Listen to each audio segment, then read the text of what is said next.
என்ன இது? அலற சத்தம் கேட்கணும் பார்த்தா சிரிச்சுக்கிட்டு இருக்காங்க. என்னாச்சு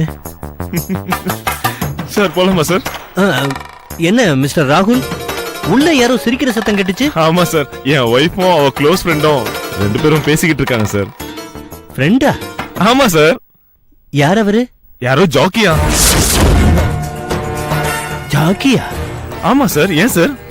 என்னோட ரொம்ப நாள் நண்பர் ஜாக்கின்னு ஒருத்தர். பார்த்து ரொம்ப நாள் ஆச்சு. அவரை நான் பார்க்கலாமா? ஓ தாராளமா sir. You are welcome. Please come sir, please come.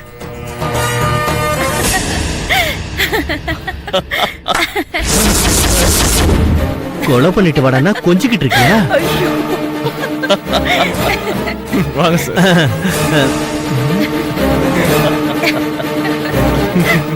Hello sir. ஓ சார், உங்களுக்கு ஏற்கனவே தெரியுமா?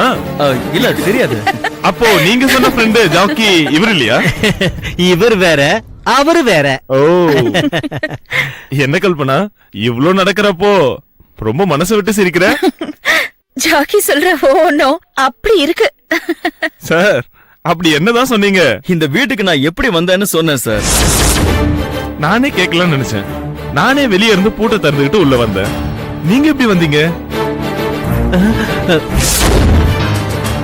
நான் சாமிக்கு மாலை போட்டிருக்கிறதுனால ஒரு 20 days நான்வெஜ் சாப்பிடல சார். ஓகே. இன்னைக்கு ஆபீஸ்ல இருந்து சீக்கிரம் வந்தேன். ஆபீஸ்ல இருந்தா? ஆமா சார். நீங்க? ஆமா சார். ஏன் சார்? ஒண்ணுல மேல மேல மேல சொல்லுங்க. வழியில ஒரு கடையில நான்வெஜ் ஐட்டம் நல்லா இருக்கும்னு 5 ஐட்டம் வாங்கினேன் சார். ஹோ. அதெல்லாம் ஒரு கவர்ல போட்டு புடிச்சுக்கிட்டு வேக வேகமா நடந்து வந்தேன் சார். ஒரு கட்டிங் திரும்பினா ஷாக்கு, அப்படியே நின்னுட்டேன் சார். ஏன், என்னாச்சு? அதுதான் காமெடியே. என்ன காமெடி? 2 நாய்ங்க சார். அப்படியே ஆல் ஹைட்டுக்கு நிக்குது. ஏதோ பெரிய வீட்ல காவலுக்கு வச்சிருக்கிற நாய் போல இருக்கு. அவுத்துக்கிட்டு வந்து நிக்குது. என்னையும் முறைச்சு பாக்குது. ஒரு நிமிஷம் மக்குன்னு ஆயிடுச்சு. அப்படியே ஓட ஆரம்பிச்சேன் சார். அது என்ன துரத்த நான் ஓட முடியல சார். மூச்சு வாங்குது. உங்க வீட்டுக்கு முன்னாடி ஓடி வந்து நின்னா டக்குனு ஸ்ட்ரைக் ஆச்சு. என் கையில இருக்கிற ஐட்டத்தினாலதான் நம்மள துரத்துதுன்னு புரிஞ்சுக்கிட்டு டக்குனு கீழே வச்சுட்டு மொட்டை மாடி ஏறி மேல வந்துட்டேன். மேல வந்து எட்டி பார்த்தா அது 2ம் அந்த ஐட்டத்தை மோந்து கூட பாக்கல சார். பின்ன பக்கத்து விட்டு நாயோட லவ்ஸ் பண்ணிக்கிட்டு நிக்குது சார். அப்போ அது உங்க கையில இருந்த நான்வெஜ் பாக்கெட்டுக்காகவும் உங்களையும் துரத்தல? இல்ல சார், அதுங்க லவ் பண்றதுக்கு பக்கத்து விட்டு நாய பாக்குறதுக்கு ரன்னிங்ல வந்திருக்கு சார். அப்பதான் நான் மேல துணி எடுக்க போனேன். இவரை பார்த்ததும் விசாரிச்சுட்டு கீழே கூட்டிட்டு வந்துட்டேன். இது ஏதோ பொய்ன்னு புரியுது. யார் சொல்றது பொய்ன்னு புரியலையே. சரி சரி, நீங்க பேசிட்டு இருங்க, நான் போய் காஃபி கொண்டு வரேன். அப்ப நம்ம கிளம்பலாமா சார்? கிளம்பலாம். காபி குடிச்சிட்டு போலாமே. அப்புறம் ராகுல், கிச்சனுக்கு போய் எனக்கு கொஞ்சம் சுகரை கம்மியா போட்டு எடுத்துட்டு வர சொல்லுங்க. ஓகே.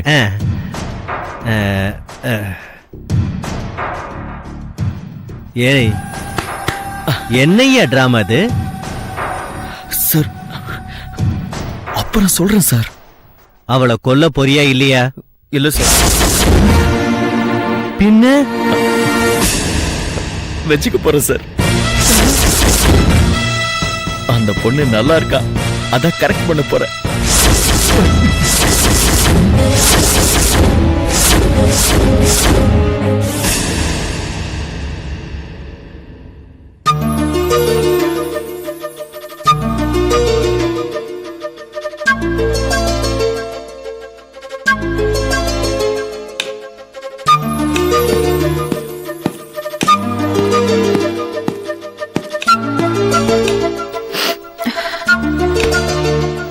என்ன அதுக்குள்ள கிளம்பி வந்துட்டீங்க? அதுக்குள்ளேவா? ஆமா, இப்பதான் உங்ககிட்ட பேசிட்டு ரவைய வறுத்து ஆற போட்டு வெங்காய கட் பண்ண உட்கார்ந்த. ஹலோ மேடம், நீங்க 7:15க்கு மேல வந்தீங்க. இப்போ 7:46, 33 மினிட்ஸ் ஆச்சு. இன்னும் வெங்காயத்தையே கட் பண்ணல. எப்போ உப்புமா ரெடி ஆகும்? கொஞ்சம் இந்த வெங்காயத்தை உரிச்சி கட் பண்ணி கொடுங்களேன். No way. ஆம்பளைங்க சம்பாதிக்கணும், பொம்பளைங்க சமைச்சு போடணும். அதுதான் அழகான குடும்பத்துக்கு லட்சணம். சிஸ்டம்ஸ் எல்லாம் சேஞ்ச் பண்ற வேலையெல்லாம் ட்ரை பண்ணாத. அதெல்லாம் பொண்டாட்டிக்கு ஒரு நாள் ஹெல்ப் பண்ணா ஒன்னும் குறைஞ்சிட மாட்டீங்க. பிகினிங்ல எல்லாம் அப்படிதான் சொல்லுவீங்க. இன்னைக்கு வெங்காயம் கட் பண்ண சொல்றீங்க, அப்புறம் குழம்புல உப்பு கம்மியா இருக்குன்னு உப்பு போட சொல்லுவீங்க, அப்படியே பாத்திரம் எல்லாம் கழுவி வச்சிருன்னு சொல்லுவீங்க. கொஞ்ச நாள் கழிச்சு இந்த கிச்சனை எங்க கண்ட்ரோல்ல வச்சுட்டு நீங்க எங்க தலை மேல ஏறி உட்காந்துருவீங்க. நல்லா பேச கத்துக்கிட்டீங்க. நான் கிளம்புறேன். இருங்க, டிஃபன் ரெடி பண்ணிடுறேன்ல. இன்னும் நீ வெங்காயத்தையே கட் பண்ணல. என்ன பண்ண சொல்றீங்க? சின்ன வயசுல இருந்தே வெங்காயம்னா எனக்கு அலர்ஜி. அது உரிச்சா என் கையில தோல் எல்லாம் எரியும், கண்ணுல தண்ணியா ஊத்தும். எனக்கு வெங்காயம் இல்லாம ஒண்ணுமே இறங்காது. அதுக்கு தான் இவ்ளோ கஷ்டப்பட்டு பண்ணிட்டு இருக்கேன். அதை இன் டைம்ல பண்ணணும். வீட்ல என்னங்க இன் டைம் அவுட் டைம்னு ரூல்ஸ் எல்லாம் கொண்டு வரீங்க? அதையே ரூல்ஸ் நினைக்கிற? It is a discipline act. அது ஒரு எத்திக்ஸா நம்ம ஃபாலோ பண்ணணும். இந்த வேலையை அந்த நேரத்துக்குள்ள பண்ணாதான் அதுக்கு வேல்யூ இருக்கும். 5 நிமிஷத்துக்கு முன்னாடி கொண்டு வந்திருந்தா உயிரை காப்பாத்திடலாம் டாக்டர் சொன்னதை நீ கேட்டதில்ல? ஸ்கூல்ல படிக்கும் போது 5 நிமிஷம் லேட் ஆனதுக்காக வெளியே நிக்க வச்சத நீ பார்த்ததில்ல? 9:30 ட்ரெயினுக்கு 9:40க்கு போனா ட்ரெயின் பிளாட்ஃபார்ம்ல இருக்காது. அதே மாதிரிதான் எல்லாமே. Okay, bye. எனக்கு டிஃபனுங்க வெளியே சாப்பிட்டுக்கிறேன். காஃபி அது சாப்பிட்டு போங்களேன். நீ போடுற காஃபி எனக்கு பிடிக்கல. இனிமேலாவது எனக்கு பிடிச்ச மாதிரி டீ போட கத்துக்கோ. எனக்கு எனக்கு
you enjoyed this video, kindly like, share, comment, and for further our interesting videos, subscribe our channel below.